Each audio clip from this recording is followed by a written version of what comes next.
যে ব্যক্তি যে উদ্দেশ্য নিয়ে এই সূরাটি শুনবে, আল্লাহ তাআলা সাথে সাথে তার সেই উদ্দেশ্য কবুল করে নেবেন। আলহামদুলিল্লাহ, এই সূরাটি দিয়ে লক্ষ লক্ষ মানুষ উপকৃত হয়েছেন, তাদের কাজ সফল হয়ে গেছে। তবে এই সূরাটি শোনার কিছু শর্ত রয়েছে। প্রথম শর্ত হলো, সূরাটি শোনার আগে যে কোনো দরুদ শরীফ 3 বার পড়বেন। আপনারা চাইলে সাল্লাল্লাহু আলাইহি ওয়াসাল্লাম এই ছোট দরুদটিও পড়তে পারেন। দ্বিতীয় শর্ত হলো, সূরাটি শোনার সময় আপনারা আপনাদের আশা আকাঙ্ক্ষাগুলো অন্তরে রাখবেন। এরপর সূরাটি প্রথম থেকে শেষ পর্যন্ত শুনতে হবে। কোনোভাবে সূরাটি অসম্পূর্ণ রেখে যাবেন না। যদি অসম্পূর্ণ রেখে যান, তাহলে আপনাদের কোনো কাজই সফল হবে না। এজন্য সূরাটি মনোযোগ দিয়ে প্রথম থেকে শেষ পর্যন্ত শুনুন। ইনশাআল্লাহ এই সূরা শেষ হওয়ার আগেই আপনাদের সকল কাজ ঠিক হয়ে যাবে, মনের সকল আশা আকাঙ্ক্ষা পূরণ হয়ে যাবে। বিশ্বাস না হলে একবার শুনেই দেখুন, নিজের চোখেই বিশ্বাস করতে পারবেন না।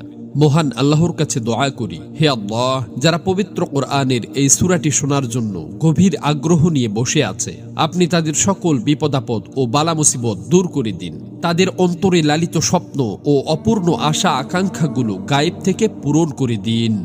আমিন।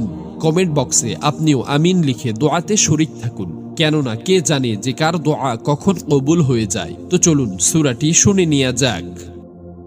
أعوذ بالله من الشيطان الرجيم.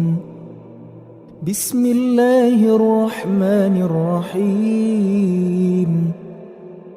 سورة أنزلناها وفرضناها وأنزلنا فيها آيات بينات لعلكم تذكرون.